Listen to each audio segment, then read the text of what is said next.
बिस्मिल्लाहिर्रहमानिर्रहीम। अस्सलाम वालेकुम students, I am Mohammad Fawad Malik. Students, हम चैप्टर नंबर 14 कर रहे थे और आज हमारा आर्टिकल है magnetic flux and flux density. तो आइए देखते हैं स्टूडेंट्स। इसमें हमारे पास दो पोर्शंस हैं, एक है मैग्नेटिक फ्लक्स का, दूसरा है फ्लक्स डेंसिटी का। तो पहले हम डिटेल से मैग्नेटिक फ्लक्स को डिस्कस करेंगे और उसके बाद फिर हम फ्लक्स डेंसिटी को डिस्कस करेंगे। तो स्टूडेंट्स, चैप्टर नंबर 12 में आप लोगों ने इलेक्ट्रिक फ्लक्स के आर्टिकल को काफी डिटेल से डिस्कस किया हुआ है। यहाँ पे आर्टिकल मैग्नेटिक फ्लक्स एग्जैक्टली वैसा ही आर्टिकल है, लेकिन फर्क सिर्फ इतना है कि वहां पे हमने force field electric field consider की थी, यहाँ पे हम force field magnetic field consider करेंगे। तो डेफिनेशन लिखते हैं सबसे पहले, which is the physical definition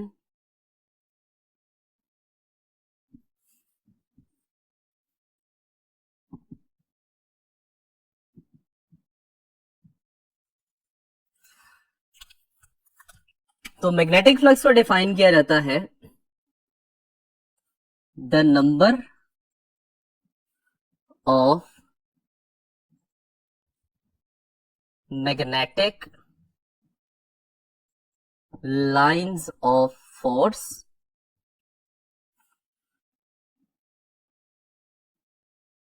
passing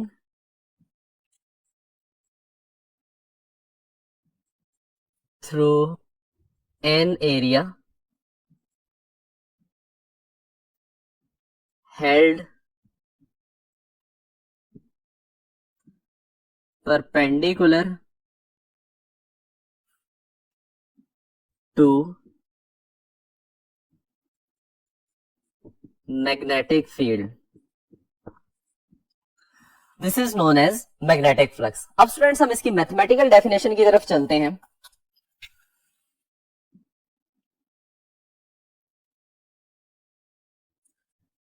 mathematical definition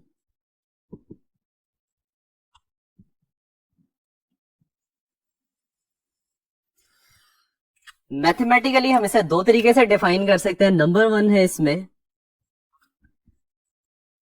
it is the dot product of magnetic field vector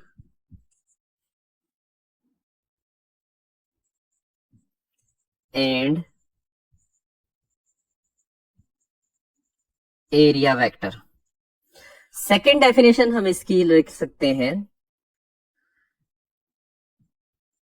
it is the product of magnitude of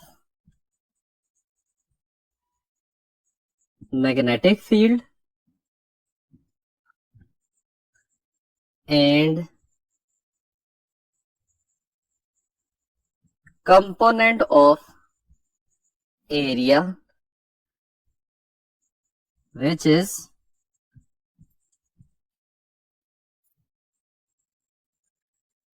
parallel to magnetic field is called magnetic flux।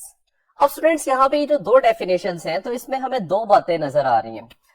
Physical definition में हमने कहा कि area held perpendicular, जबकि इस mathematical definition में हम लिख रहे हैं parallel to the magnetic field. इन दोनों बातों का क्या मतलब होता है, तो स्टूडेंट्स आइए इसको समझते हैं। स्टूडेंट्स, आपके सामने ये दो डायग्राम्स बनी है जिसमें हमने दो एरियाज को मैग्नेटिक फील्ड में प्लेस किया हुआ है। यहाँ पे हम सिंपली एरिया की बात कर रहे हैं जिसमें किसी किस्म की डायरेक्शन एग्जिस्ट नहीं करती, जबकि यहाँ पे हम इस एरिया की डायरेक्शन जो कि इस सरफेस के परपेंडिकुलर होती है वो हमने यहाँ पे रखी हुई है। तो स्टूडेंट्स, फिजिकल डेफिनेशन में हमने कहा था कि magnetic flux is the number of field lines passing through certain area which is held perpendicular to the magnetic field. तो उसमें हम इस चीज को एक्सप्लेन कर रहे होते हैं कि जितनी फील्ड लाइंस किसी एरिया में से पास करती हैं उसको मैग्नेटिक फ्लक्स कहा जाता है। और एरिया किस तरह से है, एरिया को आपने मैग्नेटिक फील्ड के परपेंडिकुलर रखा हुआ है। अब हम दूसरी डेफिनेशन की तरफ चलते हैं जहां पे हमने पैरेलल का वर्ड यूज किया था। तो उसके लिए देखिए, एरिया की डायरेक्शन और मैग्नेटिक फील्ड की डायरेक्शन सेम है, तो इन दोनों के सेम होने की वजह से हम कह सकते हैं कि this vector area is parallel to the magnetic field. इसका मतलब यह हो गया कि जब आप एरिया को स्केलर ट्रीट करेंगे हम परपेंडिकुलर का वर्ड यूज करेंगे, जब आप एरिया वेक्टर कंसीडर करेंगे तो फिर हम पैरेलल का वर्ड यूज करेंगे। अब स्टूडेंट्स फिर यहाँ पे प्रॉब्लम आ जाती है कि हम एंगल क्या मेंशन करेंगे, परपेंडिकुलर के केस में 90 का, या सेम केस में जब आप वेक्टर एरिया लेते हैं तो ये पैरेलल बन जाएगा और यहाँ पे थीटा की वैल्यू 0 आ जाएगी। तो इस प्रॉब्लम के लिए हम चलते हैं चैप्टर नंबर 2 के ऊपर, जहां पे आपने एक बात स्टडी की थी कि the angle is always taken between the directions of the two vectors. अब यहां पे देखें, B is the vector quantity where A is the scalar. ये स्केलर है, ये वेक्टर क्वांटिटी नहीं है, तो इसका मतलब ये हो गया कि आप इस केस से एंगल मेजर नहीं कर सकते। यहां पे आपको मैग्नेटिक फील्ड वेक्टर जबकि एरिया भी वेक्टर फॉर्म में नजर आ रहा है, तो इसका मतलब है आप एंगल यहां से ही मेजर करेंगे। तो ये पॉइंट हम यहां पे लिख लेते हैं, angle is always taken between the directions of two vectors. ठीक है, तो ये दोनों सिमिलर केस हैं, तो डेफिनेटली इसके एंगल भी सिमिलर होने चाहिए और वो एंगल हम इस फॉर्म से इसका बनाएंगे। अब स्टूडेंट्स हम चलते हैं इसके सिंबल की तरफ और इसकी नेचर की तरफ। Symbol and nature. तो स्टूडेंट्स हमें यह बात पता है कि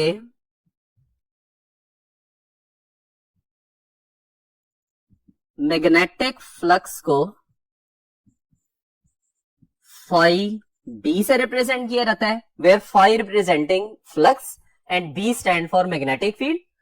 और अगर हम इसकी नेचर की बात करें कि ये वेक्टर है या स्केलर है, तो आप चैप्टर नंबर 12 में भी पढ़ चुके हैं कि flux is a scalar quantity, तो मैग्नेटिक फ्लक्स भी क्या बन जाएगा, स्केलर क्वांटिटी बन जाएगा।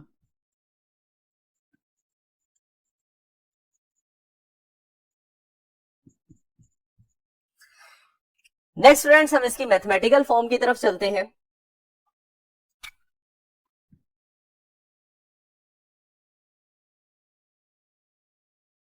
मैथमेटिकली अब स्टूडेंट्स इसकी मैथमेटिकल फॉर्म लिखने के लिए हम मैथमेटिकल डेफिनेशन को दोबारा रिवाइज करते हैं, जिसमें हमने ये कहा था कि it is the dot product of the magnetic field and vector area. तो ये बन जाएगा phi B that is equal to B vector dot product है एक वेक्टर के साथ।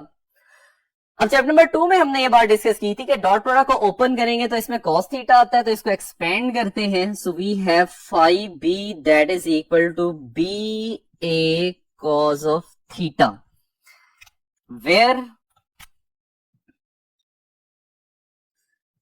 Theta is angle between direction of vector B and A. ठीक है, अब स्टूडेंट्स इसी मैथमेटिकल फॉर्म को हम कुछ इस तरीके से लिख सकते हैं, phi B that is equal to B को सेपरेट कर लें, ए कॉस थीटा को सेपरेट कर लें। अब यहां पे किस किस चीज को रिप्रेजेंट कर रहे हैं, so B is representing magnitude of magnetic field और ए कॉस थीटा किस चीज को रिप्रेजेंट करता है, this is the component of vector area which is parallel to B. तो स्टूडेंट्स ये तो हमने सेकंड मैथमेटिकल डेफिनेशन लिखी थी कि it is the product of the magnitude of magnetic field and component of area which is parallel to the magnetic field. अब ये किस तरह से होता है, तो उसके लिए देखिए, ये हमारे पास एक एरिया है जिसको आपने एक मैग्नेटिक फील्ड में प्लेस किया हुआ है। एरिया की डायरेक्शन और मैग्नेटिक फील्ड की डायरेक्शन के दरमियान में सर्टेन एंगल थीटा है। हमने यहाँ पे एरिया को उसके कंपोनेंट्स में डिवाइड करना है ताकि हम ये देख सकें कि एरिया का कौन सा कंपोनेंट मैग्नेटिक फील्ड से पैरेलल है। स्टूडेंट्स उसके लिए देखिए कि ये जो ए वेक्टर है, एक वेक्टर को जब आपने उसके कंपोनेंट्स में डिवाइड करना होता है तो हम उसके हेड से परपेंडिकुलर ड्रॉ करते हैं along X axis and Y axis. तो हमारे पास इसके ये दो कंपोनेंट्स बन जाएंगे, जिसमें से वो कंपोनेंट जो थीटा के साथ नजर आ रहा है that is the horizontal component, या आप इसको ए कॉस थीटा लिख सकते हैं, और जो थीटा के सामने वाली साइड होती है परपेंडिकुलर जिसे कहा जाता है, वो ए साइन थीटा बन जाता है। अब स्टूडेंट्स हम चूंकि यहाँ पे सरफेस को डिस्कस कर रहे थे और सरफेस की डायरेक्शंस हमने यहाँ पे मेंशन की हुई हैं, तो अब हम देखते हैं कि इन डायरेक्शंस के कॉरेस्पॉन्डिंग कौन सी सरफेसेस आती हैं। पहले हम हॉरिजॉन्टल कंपोनेंट को देखते हैं, तो ये एक वर्टिकल सरफेस के ऊपर परपेंडिकुलर आ रहा है। अब वर्टिकल सरफेस की डायरेक्शन डेफिनेटली उस सरफेस के परपेंडिकुलर बनेगी, तो इसका मतलब यह है कि यहाँ पे ये जो वर्टिकल सरफेस आपको नजर आ रही है this is a cos theta component. अगर अब हम ए साइन थीटा की बात करते हैं, तो इसको अगर आप एक्सटेंड करते हैं तो ये एक हॉरिजॉन्टल सरफेस के ऊपर परपेंडिकुलर आ रहा है। इसका मतलब ये हो गया कि यहाँ पे ये जो हॉरिजॉन्टल सरफेस है this is a sine theta component. अब स्टूडेंट्स हमने यहाँ पे ये फैसला करना है कि इन दोनों कंपोनेंट्स में से कौन सा कंपोनेंट मैग्नेटिक फील्ड के साथ पैरेलल है। तो आप देख सकते हैं कि ए कॉस थीटा कंपोनेंट की डायरेक्शन मैग्नेटिक फील्ड की डायरेक्शन में है। इसका मतलब ये हो गया कि हमने जो अभी मैथमेटिकल डेफिनेशन की थी वो बिल्कुल करेक्ट है। वजह क्या है? वजह यह है कि ए साइन थीटा कंपोनेंट को अगर हम देखें तो उसमें से कोई भी फील्ड लाइन पास नहीं कर रही, उसका फ्लक्स क्या है? जीरो है। या हम ये कह सकते हैं कि फ्लक्स की वैल्यू में जो कंट्रीब्यूशन है ए साइन थीटा कंपोनेंट का या परपेंडिकुलर कंपोनेंट का, वो क्या हो जाएगा? जीरो के इक्वल आ जाएगा। अब स्टूडेंट्स हम नेक्स्ट चलते हैं इसके स्पेशल केसेस की तरफ।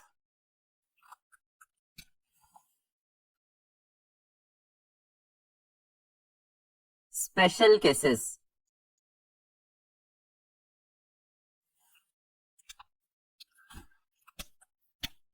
इसमें सबसे पहले है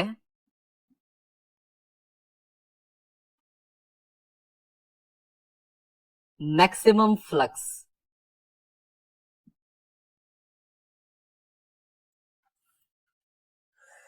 फ्रेंड्स हम दोबारा उसी डायग्राम को कंसीडर करते हैं जिसमें हमने एरिया को उसके कंपोनेंट्स में रिजॉल्व किया था। अब यहाँ पे हमारे पास दो कंपोनेंट्स आ रहे हैं, ए कॉस थीटा आ रहा है और ए साइन थीटा आ रहा है। हमने यहाँ पे ये देखना है कि किस कंपोनेंट में से फ्लक्स की वैल्यू मैक्सिमम आ रही है। तो अब देखें कि ए कॉस थीटा कंपोनेंट जो के मैग्नेटिक फील्ड के साथ पैरेलल है, इसमें से फील्ड लाइंस सबसे ज्यादा पास कर रही हैं। तो एंगल हमने चूंकि यहाँ पे एक्सप्लेन करना है कि किस एंगल के ऊपर मैग्नेटिक फ्लक्स की वैल्यू मैक्सिमम होती है, तो सेम डायरेक्शन होने की वजह से हम यहाँ पे क्या लिखेंगे? Theta is equal to zero. और ये डायग्राम आपकी बुक के पेज नंबर 60 में साइड इंफॉर्मेशन में भी बनाई हुई है। तो स्टूडेंट्स इसको लिखते हैं, मैक्सिमम फ्लक्स के लिए एंगल की वैल्यू हमें क्या रखनी पड़ेगी? जीरो। और दोबारा से याद रखिएगा कि theta is the angle between the direction of magnetic field and vector area.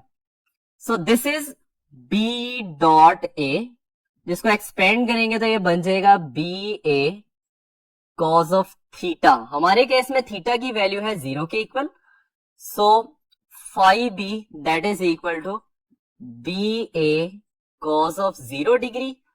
और कॉस जीरो किसके इक्वल होता है? ये 1 के इक्वल होता है। तो हम मैक्सिमम फ्लक्स को लिख सकते हैं कि ये बी ए के इक्वल होता है, या आप कह सकते हैं the maximum value of flux is equal to the product of the magnitude of the magnetic field and the area। दोनों की मैग्नीट्यूड्स का प्रोडक्ट ले लें तो इस सिचुएशन में फ्लक्स की वैल्यू क्या होगी, मैक्सिमम होगी। अब स्टूडेंट्स हम चलते हैं सेकंड केस की तरफ, जिसमें हमने मिनिमम फ्लक्स को डिस्कस करना है। Minimum flux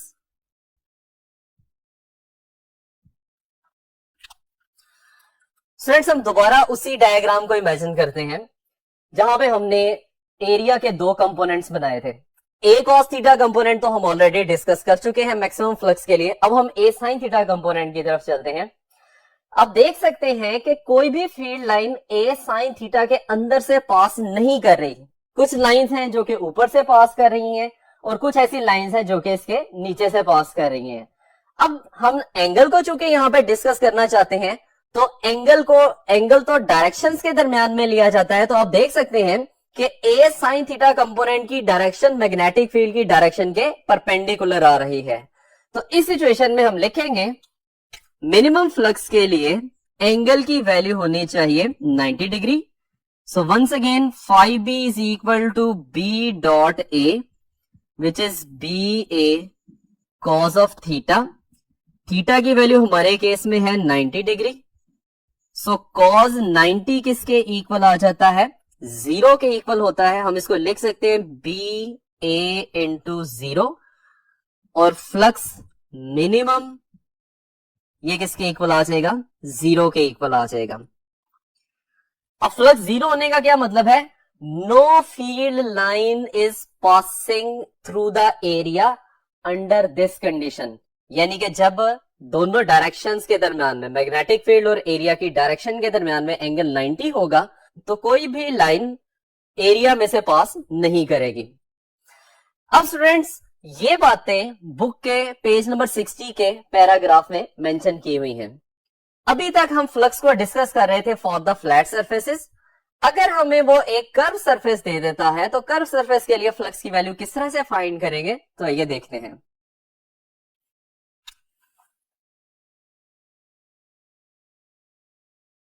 magnetic flux through curved surface.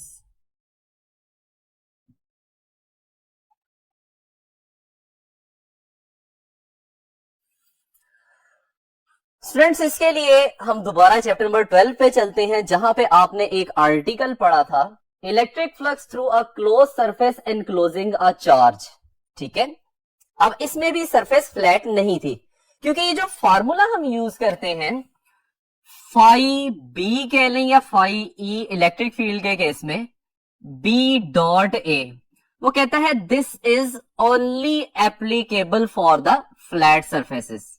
Only applicable for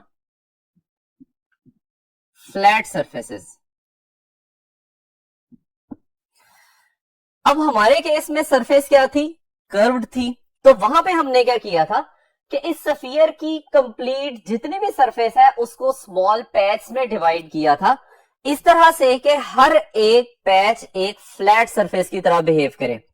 फिर जब सरफेसेस फ्लैट हो गई थी तो उसके ऊपर हमने सेम फार्मूला अप्लाई किया था फॉर ईच एरिया एलिमेंट या फॉर ईच स्मॉल सरफेस। तमाम फ्लक्सेस को बाद में हमने ऐड किया था और ऐड करने के बाद हमने पूरी कर्व सरफेस का फ्लक्स कैलकुलेट कर लिया था।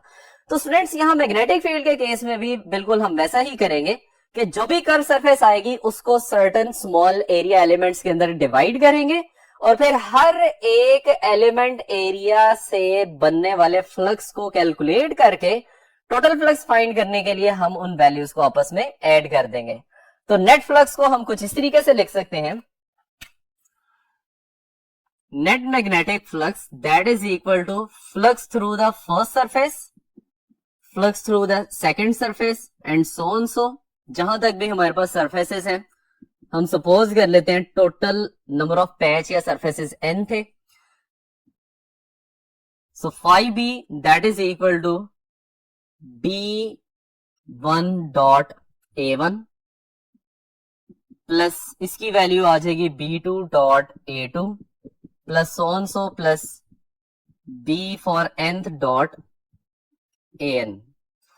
और फाइनली हम इसको समेशन की फॉर्म में लिखेंगे तो sigma I is equal to 1 से n DI डॉट AI। तो इस तरह से हम मैग्नेटिक फ्लक्स की वैल्यू कैलकुलेट कर सकते हैं फॉर द केस जब हमारे पास सरफेस कर्व हो। अब स्टूडेंट्स हम चलते हैं इसके यूनिट्स की तरफ। SI unit. स्टूडेंट्स हमें पता है कि फाई की वैल्यू इक्वल है मैग्नेटिक फील्ड और एरिया। हमने यहां पे मैग्नीट्यूड्स ही सिर्फ लिखी हैं। मैग्नेटिक फील्ड का यूनिट होता है दैट इज टेस्ला और एरिया का यूनिट होता है मीटर स्क्वायर।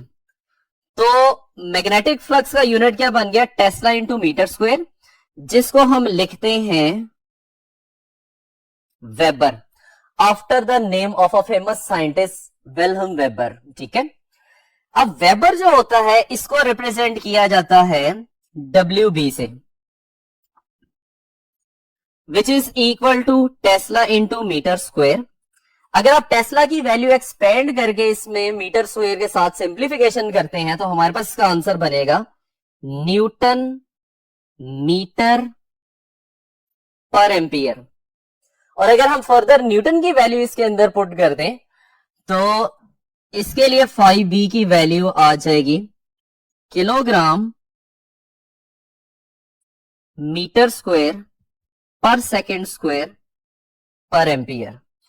तो students this is the units of magnetic flux in the form of base units. ये बेस यूनिट्स की फॉर्म में इसकी वैल्यू आ जाएगी। अब स्टूडेंट्स हम सेकंड पोर्शन की तरफ चलते हैं that is the flux density. तो आइए देखिए,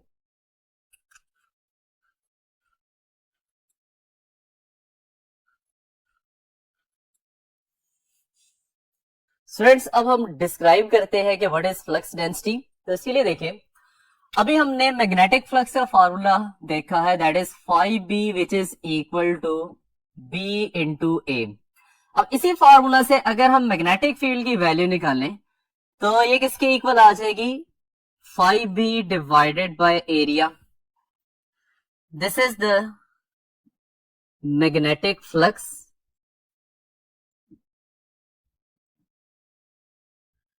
and this is the area.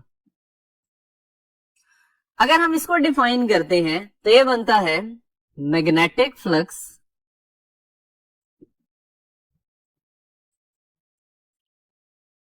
पर unit area which is held perpendicular to magnetic field।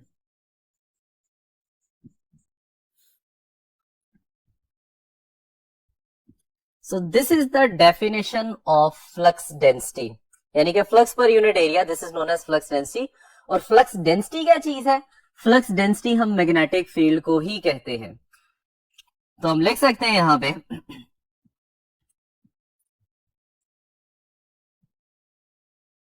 Magnetic field लिखा हो सिंपली,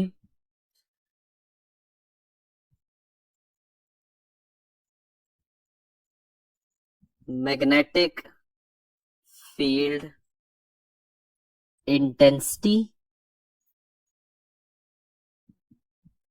और स्ट्रेंथ, या लिखा हो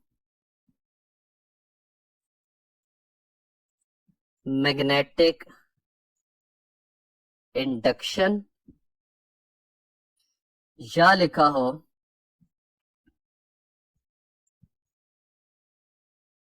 फ्लक्स डेंसिटी।